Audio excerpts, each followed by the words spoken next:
أعوذ بالله من الشيطان الرجيم بسم الله الرحمن الرحيم يا بني إسرائيل اذكروا نعمتي التي أنعمت عليكم وعني فضلتكم على العالمين واتقوا يوما لا تجزي نفس عن نفس شيئا ولا يقبل منها شفاعة ولا يؤخذ منها عدل ولا هم ينصرون صدق الله مولانا العلي العظيم وبلغنا نبيه ورسوله الكريم اے بنی اسرائیل یاد کرو میرا احسان کہ جو میں نے تم پر نعمت کی اور یہ کہ میں نے تم کو فضیلت دی جہانوں پر، اور ڈرو اس دن سے کہ نہ کام آئے گا کوئی نفس کسی نفس کے کچھ بھی، اور نہ قبول کیا جائے گا، نہ قبول کی جائے گی اس کی طرف سے سفارش، اور نہ لیا جائے گا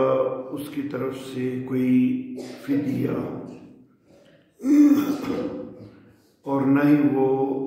مدد کیے جا سکیں گے۔ حضرات محترم،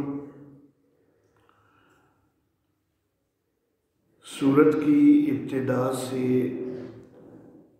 عام خطاب چل رہا تھا، اور اس کے بعد آیت نمبر 40 سے خاص خطاب شروع ہوا بنی اسرائیل کو، کیونکہ یہ لوگ علاقہ کے اندر ایک علمی مقام رکھتے تھے، تو ان کے ایمان لے آنے سے کئی اور کے ایمان لانے کی طرف بھی توقع موجود تھی، جبکہ اگر یہ کفر پر قائم رہتے ہیں تو اس کا اثر دیگر قبائل وغیرہ پر بھی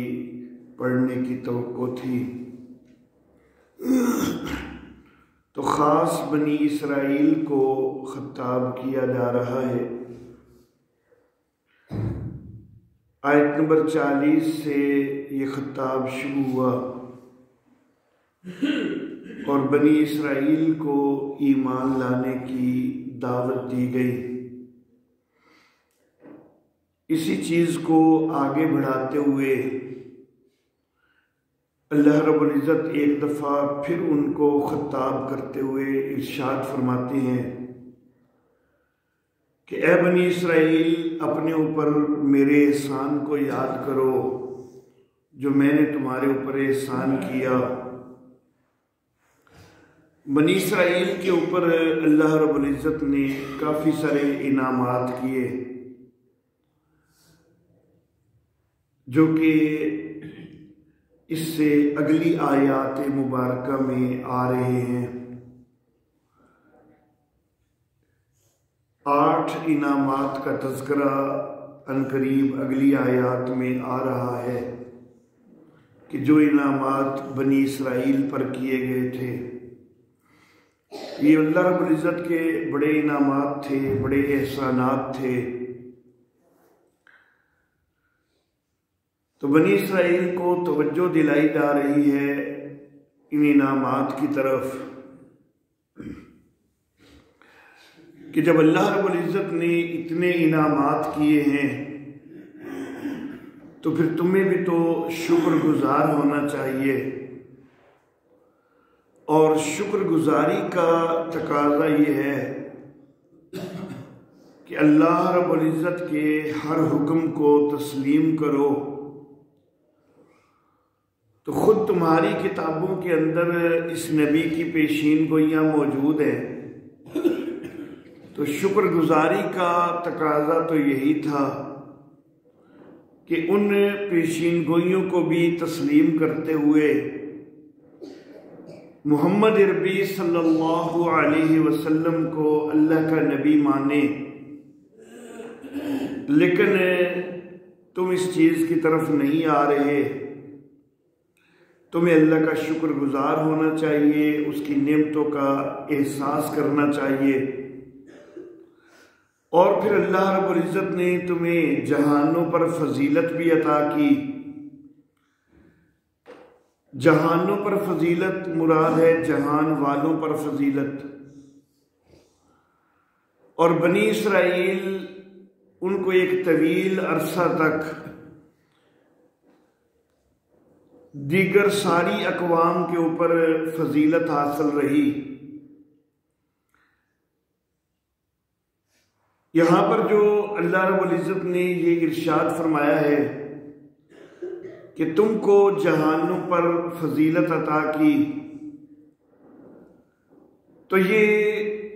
ایک مخصوص دور سے متعلق ہے،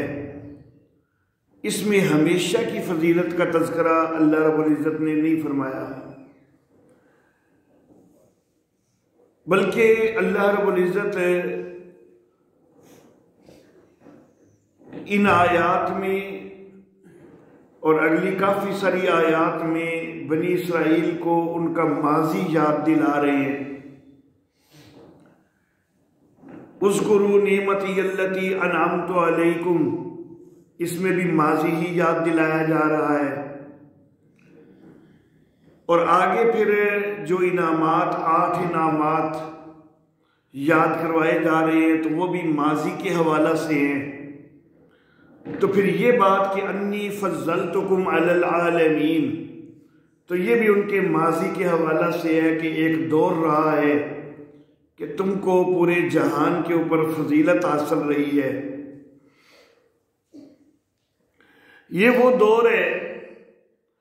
کہ جب اللہ رب العزت نے نبوت اور رسالت کا سلسلہ انہی کے اندر رکھ دیا۔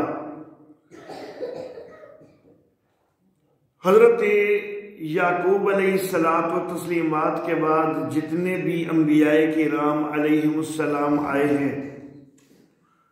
وہ سارے بنی اسرائیل میں سے آئے، سوائے نبی اکرم صلی اللہ علیہ وسلم کے۔ تو ایک طویل عرصہ تک نبوت اور رسالت اسی قبیلہ کے اندر، اسی برادری کے اندر رکھ دی گئی۔ تو یہ بہت بڑی فضیلت ہے۔ پھر حکومت اور بادشاہت بھی اس قبیلے کو جتنی اعلیٰ ملی ہے اتنی اعلیٰ حکومت اور بادشاہت بھی پوری کائنات میں کسی اور کو نہیں ملی۔ سیدنا داؤد علیہ الصلاۃ والتسلیمات اور پھر ان کے صاحبزادے سیدنا سلیمان علیہ الصلاۃ والتسلیمات، ان کی حکومت ایسی حکومت تھی کہ جس کی پوری کائنات میں مثال نہیں مل سکتی۔ حضرت سلیمان علیہ الصلاۃ والتسلیمات کے لیے صرف جانور اور چرند پرند ہی محکوم نہیں بنا دیے گئے، بلکہ ہواؤں تک پر بھی ان کی حکومت قائم کر دی گئی۔ تو ایسی حکومت اور کسی کو حاصل نہیں کہ جنات پر بھی حکومت ہو، جانوروں پر بھی حکومت ہو، انسانوں پر بھی حکومت ہو، ہواؤں پر بھی حکومت ہو۔ تو یہ سیدنا سلیمان علیہ الصلاۃ والتسلیمات یہ بنی اسرائیل کے ہی ایک فرد تھے۔ تو جس طرح کی حکومت بنی اسرائیل کے ایک فرد کو حاصل ہوئی، اس طرح کی پوری کائنات میں اور کسی کو حاصل نہیں ہوئی۔ تو اللہ احسان یاد دلا رہے ہیں کہ دیکھو میں نے تمہیں ایک طویل عرصہ تک بہت بڑی فضیلت بھی دیے رکھی۔ تو وَاتَّقُوا يَوْمًا لَا تَجْزِي نَفْسٌ عَن نَفْسٍ شَيْئًا، تو پھر بنی اسرائیل ڈرو نہ اس دن سے کہ جس دن کوئی نفس کسی نفس کے کچھ کام نہیں آ سکے گا، وَلَا يُقْبَلُ مِنْهَا شَفَاعَةٌ، اور نہ ہی اس کی طرف سے کوئی سفارش قبول کی جائے گی، وَلَا يُؤْخَذُ مِنْهَا عَدْلٌ، اور نہ ہی کوئی اس کی طرف سے فدیہ یا بدلہ لیا جائے گا، وَلَا هُمْ يُنصَرُونَ، اور ان کی مدد بھی نہیں کی جا سکے گی۔ یہاں پر اللہ رب العزت نے 4 چیزیں ارشاد فرمائی ہیں کہ لا تجزی نفس عن نفس شیئا، ایک چیز، لا یقبل منہا شفاعہ، دوسری چیز، لا یؤخذ منہا عدل، تیسری چیز، اور لا ہم ینصرون، چوتھی چیز۔ تو 4 چیزیں اللہ رب العزت نے یہاں پر ذکر فرمائی ہیں کہ ان میں سے کوئی بھی چیز وہاں کام نہیں آ سکے گی۔ میرے والد محترم حضرت قاضی عصمت اللہ عاصمہ اللہ تعالی، اللہ ان کی قبر پہ کروڑوں رحمت نازل فرمائے، وہ اس آیت مبارکہ کی تفسیر میں کہا کرتے تھے کہ دنیا کے اندر اگر کوئی مجرم ثابت ہو جائے اور اس کو گرفتار کر لیا گیا ہو، قیدی بنا لیا گیا ہو، تو اب جس وقت وہ مجرم ثابت ہو چکا، اس کے لیے ایک وقت تک کے لیے سزا عدالت کی طرف سے نافذ ہو چکی، اب اس کو جیل کے اندر بھیج دیا گیا، تو جیل سے اس مقررہ وقت سے پہلے تو چھٹکارا نہیں مل سکتا، لیکن اس مقررہ وقت سے پہلے چھٹکارا حاصل کرنے کے لیے کچھ لوگ کچھ ہتھ کنڈے استعمال کر دیتے ہیں۔ تو 4 قسم کے ہیلے استعمال کیے جاتے ہیں، 4 قسم کے حربے استعمال کیے جاتے ہیں۔ کبھی یہ ہوتا ہے کہ ضمانت دے کے چھڑا لیا جاتا ہے کسی کو، کبھی یہ ہوتا ہے کہ کوئی بھاری سفارش کسی کی کر دی جاتی ہے اور اس بھاری سفارش کے ذریعے چھڑا لیا جاتا ہے،